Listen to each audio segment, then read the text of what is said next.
வணக்கம். இன்னைக்கு நாம ஒரு ரொம்பவே பழமையான புத்தகத்தை பத்தி பார்க்க போறோம்.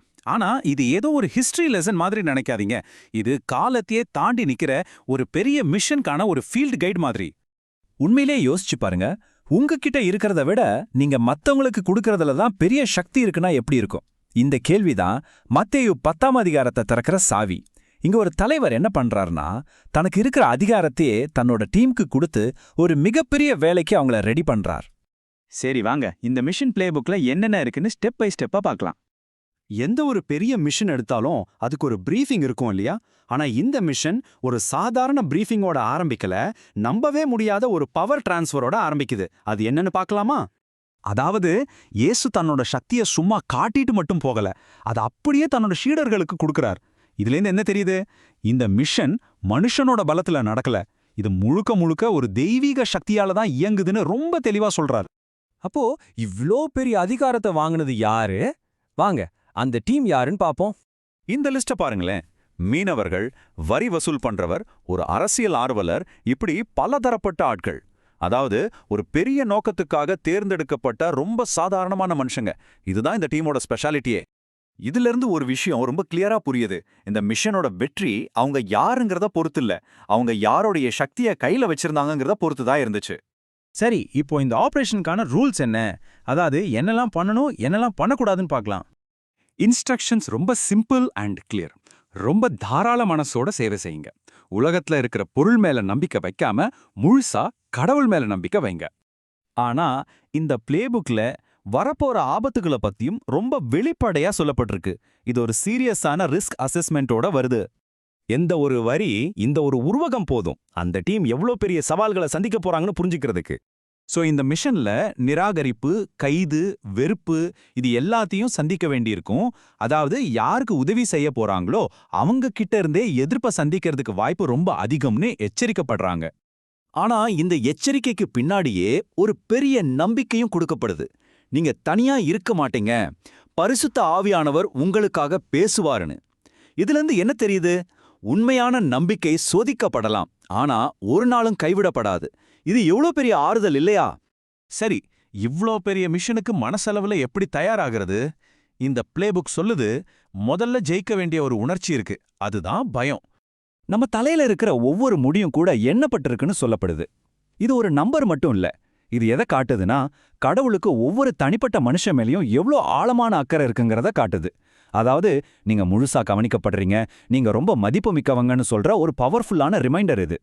அதனால இங்க பாயிண்டே நம்மளோட பெர்ஸ்பெக்டிவ மாத்துறது தான். தற்காலிகமா வர்ற மிரட்டல்களை பத்தி கவலைப்படாம எது நித்தியமானதோ, எது உண்மையிலே முக்கியமானதோ அது மேல கவனத்தை வைக்கணும். இதுதான் கமிட்மெண்ட்டுக்கான அல்டிமேட் கால். உண்மையான சீஷனா இருக்கணும்னா தியாகம் பண்ணணும். சில சமயம் நமக்கு ரொம்ப நெருக்கமானவங்களை விட்டு கூட பிரிய வேண்டியிருக்குன்னு சொல்லுது. யோசிச்சு பாருங்க, இது எவ்வளோ பெரிய சவால். சரி, இவ்ளோ பெரிய சவால்கள், இவ்ளோ பெரிய தியாகங்கள், இதுக்கெல்லாம் அப்புறம் என்னதான் ரிவார்டு, என்ன பலன் கிடைக்கும்? ஆச்சரியமான விஷயம் என்னன்னா, அதுக்கான பதில் ரொம்ப சின்ன விஷயங்கள்ல தான் இருக்கு. அவரோட பேர்ல ஒரு கிளாஸ் குளிர்ந்த தண்ணீரை கொடுத்தா கூட அதுக்கு நிச்சயம் பலன் உண்டுன்னு சொல்லப்படுது. அதாவது கடவுளோட பார்வையில நீங்க செய்யற எந்த ஒரு சின்ன கருணை செயலும், எந்த ஒரு சின்ன சேவையும் வேஸ்டா போகாது. ஒவ்வொன்றுக்கும் ஒரு மதிப்பு இருக்கு. ஆக இந்த பழங்கால ஃபீல்ட் கைடு இன்னைக்கு நமக்கு ஒரு கேள்வியோட முடியுது. ஒவ்வொரு பெரிய மிஷனும் நாம செய்யற சின்ன சின்ன உண்மையான செயல்கள்ல இருந்து தான் உருவாகுதுன்னு நமக்கு ஞாபகப்படுத்துது. அப்போ நீங்க ஏத்துக்க தயாரா இருந்தா உங்களுக்கான மிஷன் இதுதான். இன்னைக்கு நீங்க என்ன ஒரு சின்ன கருணை செயலை செய்ய போறீங்க?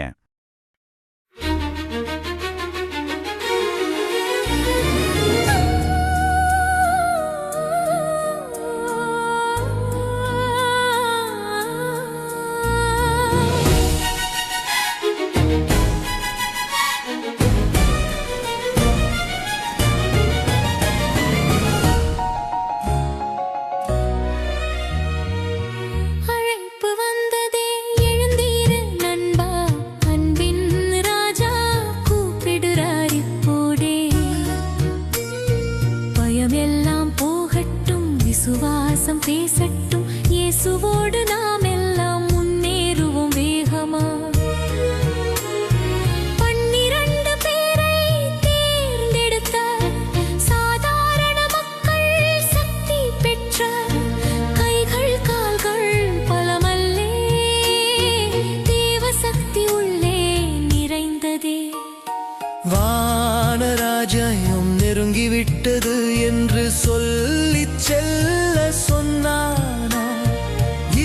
இலவசமாய் பெற்ற அன்பை இலவசமாய் பகிரச் சொன்னார்.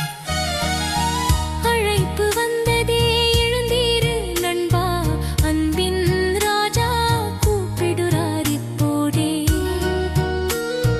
பயம் எல்லாம் போகட்டும், விசுவாசம் பேசட்டும், இயேசுவோடு நாம் எல்லாம் முன்னேறுவோம் வேகமா.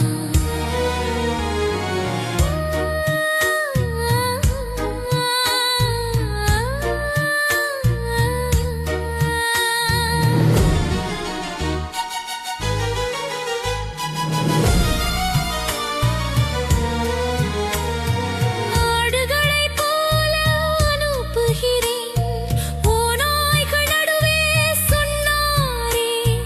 ஆனா பயம் வேண்டாம் மகனே, பரிசுத்த ஆவி உன்னோடே.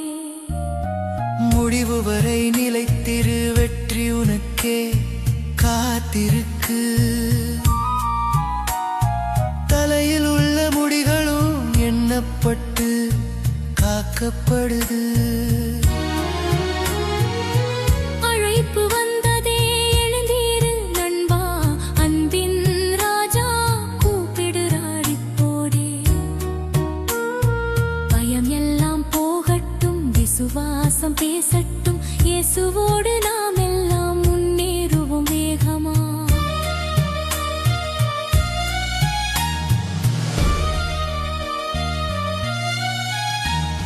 சிலுவை எடுத்துக்கொண்டு வா, உண்மை பாதை நெருக்கமானது.